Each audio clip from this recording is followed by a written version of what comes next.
بسم اللہ الرحمن الرحیم، زندگی بدل دینے والی روحانی دستک۔ نحمدہ و نصلی علی رسولہ الکریم، اما بعد، فاعوذ باللہ من الشیطان الرجیم، بسم اللہ الرحمن الرحیم۔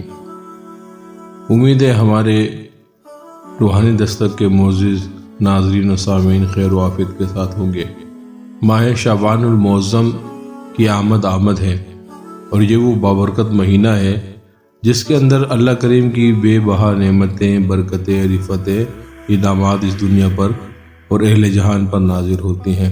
خصوصاً یہ وہی مہینہ ہے جس کے اندر روزی کی فراوانی اور رزق کی کشادگی کی جاتی ہے۔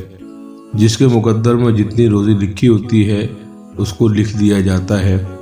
اسی لیے اس مہینے کے اندر وہ اعمال جو رزق میں اضافہ کرنے والے ہیں، جو ترقی دلانے والے ہیں، جن کے ذریعے انسان کی عمر دراز ہوتی ہے، جن کے ذریعے وہ آگے بڑھتا ہے، وہ اوراد و وظائف اور وہ اعمال کیے جاتے ہیں۔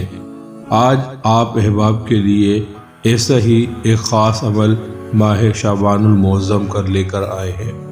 عمل نہایت ہی خاص ہے، بڑا ہی بابرکت ہے۔ اس کے اندر بڑے ہی راز پنہاں ہیں، بڑے ہی راز پوشیدہ ہیں۔ عمل کرنے کے بعد جن چیزوں کا ظہور آپ اپنی آنکھوں سے دیکھیں گے، آپ ششدر رہ جائیں گے۔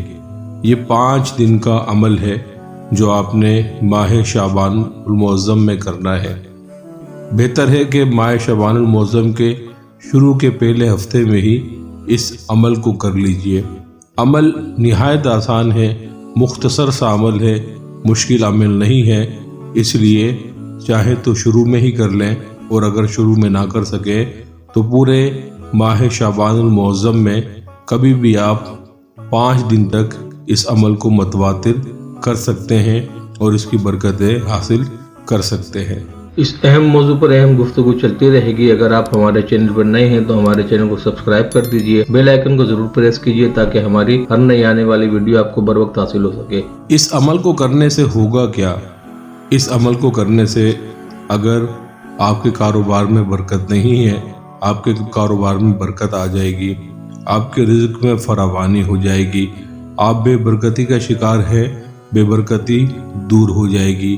اگر پریشانیاں آپ کی ذات سے، آپ کے کاروبار سے، آپ کے گھر بار سے ایسے چمٹ گئی ہیں کہ چھوڑنے کا نام نہیں لے رہی، تو آپ کی وہ پریشانیاں آپ سے رخصت ہو جائے گی ماہ شعبان المعظم کی برکتوں اور اس وظیفے کی برکت سے۔ بڑھتے ہیں وظیفے کی طرف۔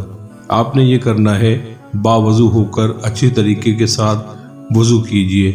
وضو کرنے کے بعد آنکھیں بند کر کے نہایت ہی محبت کے ساتھ سرکار دو جہاں صلی اللہ تعالی علیہ وسلم کی ذات والا پر 7 مرتبہ درود پاک کا نذرانہ پیش کیجئے۔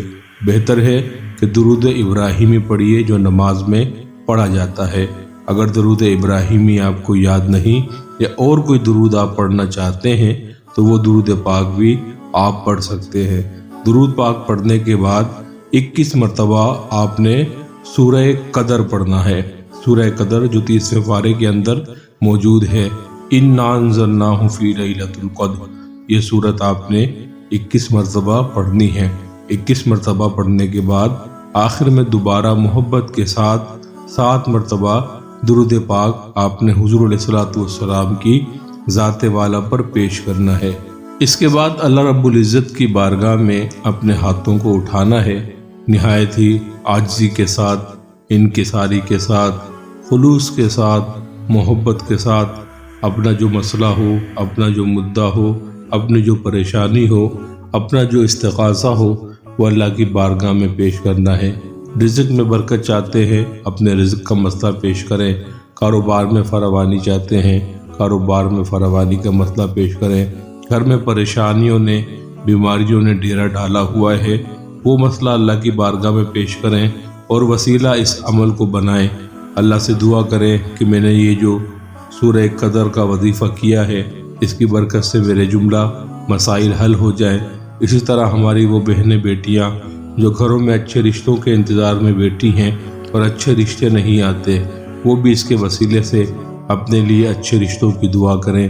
انشاءاللہ تعالی اللہ کریم نے چاہا تو کامیابی آپ کے قدم چومے گی۔